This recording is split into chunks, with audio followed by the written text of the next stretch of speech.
Hello everyone, I am Meet Patel. I got exemption in costing.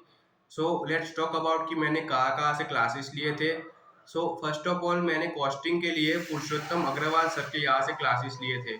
उनके lectures बहुत अच्छे हैं और सर की जो टेक्निक है, अप्रोचेस है, मेथड है और जो स्टैंडर्ड कॉस्टिंग के लिए और मार्जिनल कॉस्टिंग के लिए और इवन सारे कॉस्टिंग के लिए सारे चैप्टर्स के लिए उनकी जो मेथड्स है वो कॉस्टिंग को बहुत आसान बना देती है. उनकी जो प्रैक्टिकल बुक्स है और थियरी बुक है और प्रैक्टिकल बुक्स में जो क्वेश्चन दिए और सर ने जैसे बोला था कि मेरी बुक्स 2 बार कर लो वो इनफ है एग्जाम के लिए. तो मैंने सिर्फ वो सर की 2 बार ही बुक्स किया था मैंने और स्टडी मटेरियल को मैंने हाथ भी नहीं लगाया था. जो स्टडी मटेरियल के क्वेश्चन है वो सारे अंदर कवर हो जाते हैं और even past year question MTP RTP वो सारे सर के अंदर कवर्ड है और सर के खुद के क्वेश्चन भी अंदर जो है वो बहुत डिफिकल्ट है बट सर ने बहुत हमको आसान तरीके से समझा है. वो हमको एग्जाम में बहुत हेल्प करते हैं और सर पूरा टाइम मैनेजमेंट सिखाते हैं एग्जाम में कैसे करना है, एमसीक्यू कब लिखते हैं, प्रैक्टिकल कब लिखना है वो सब. और मैं रेगुलर बैच में था तो सर का डाउट सॉल्विंग सेशन होता है वो सर हम डाउट पूछते हैं तो वो 24 आवर में हमको आंसर भी दे देते हैं. सर का जो स्टडी मटेरियल है उसमें मेनली तीन बुक्स रहती है, दो प्रैक्टिकल के और एक थियरी के लिए. थियरी में एमसीक्यू भी कवर्ड होते हैं और एग्जाम के लिए बहुत इंपॉर्टेंट है वो एमसीक्यू. अगर आप लोग भी कॉस्टिंग के लिए कई लेक्चर्स देख रहे हैं तो मैं आपको सजेस्ट करूंगा कि आप सीए पुरुषोत्तम अग्रवाल सर के लेक्चर्स लो, उनके बहुत बढ़िया है और कॉस्टिंग आपका आराम से निकल जाएगा. और जब भी सर लेक्चर में क्वेश्चन कराते थे तो मैं उनके साथ साथ करता था और वो जो चैप्टर खत्म हो जाने के बाद मैं उसको एक बार फिर खुद से करता था. सो लेट्स टॉक अबाउट कि ऑडिट का मैंने कहाँ से लिया था. तो ऑडिट का मैंने शुभम केशवानी सर का लिया था. शुभम सर का मटेरियल बहुत अच्छा है, सबसे अच्छा शुभम सर का ही माना जाता है मटेरियल.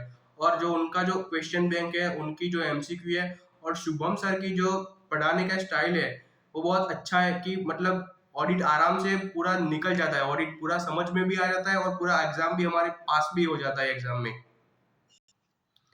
और शुभम सर की मैं रेगुलर बैच में था और सर का जो मेन बुक रहता है थियरी वाला वही से मैंने सारे चैप्टर किए थे और एमसीक्यू भी मैं उन्हीं के बुक से करता था और क्वेश्चन जो आते हैं वो भी मैंने ऑडिट का वो वही से किया था, उसमें मेरा ऑडिट हो गया था. और शुभम सर का जो स्लोगन है लर्न विद फन वो उन्होंने करके दिखाया है. लर्न विद फन ही होता है क्लास में और पूरा चैप्टर एक ही बार में हमको याद रह जाता है. और अगर आप लोग भी कोई ऑडिट का देख रहे हैं तो मैं आपको सजेस्ट करता हूँ कि आप शुभम सर से लेक्चर ले लो, वो बहुत अच्छे है, वो ऑडिट हो जाएगा आपका वहां से. अब हम बात करते हैं कि मैंने एफ एम एस एम के लेक्चर्स कहाँ से लिए थे. एफ एम के लेक्चर्स मैंने नमित अरोड़ा सर से लिए थे और एस एम का भी मैंने नमित अरोड़ा सर के लिए था. मैं दोनों की रेगुलर बैच में ही था. जो सर का जो एफ एम का बुक्स है उसमें स्टडी मटेरियल के पास्ट ईयर के M T P R T P और जो आईसीआई ने मॉडल टेस्ट पेपर निकाले हैं वो सारे सर की बुक्स में कवर हो जाते हैं. और सर की बुक्स में जो क्वेश्चन है सिर्फ उतना कर लिए तो भी हमको एफ एम आराम से निकल जाता है. और एफएम बहुत आसान बना दिया है नमित अरोड़ा सर ने. और एसएम की बात करता हूँ तो एसएम भी मैंने नमित अरोड़ा सर के ही लिया था. और एसएम भी उनका बहुत मतलब कि बहुत अच्छी टेक्निक दी है उन्होंने सर ने याद रखने की हमको. और एसएम में भी जो क्वेश्चन दिए थे हमको एमसीक्यू सिखाए थे सर ने. एमसीक्यू कहाँ से आएंगे वो भी सर ने बोला था कि इसी चैप्टर में से यही से एमसीक्यू आ सकता है, यही से क्वेश्चन आ सकता है. वही सब हुआ था और वही से हमारा निकल एसएम निकल गया था मेरा पूरा.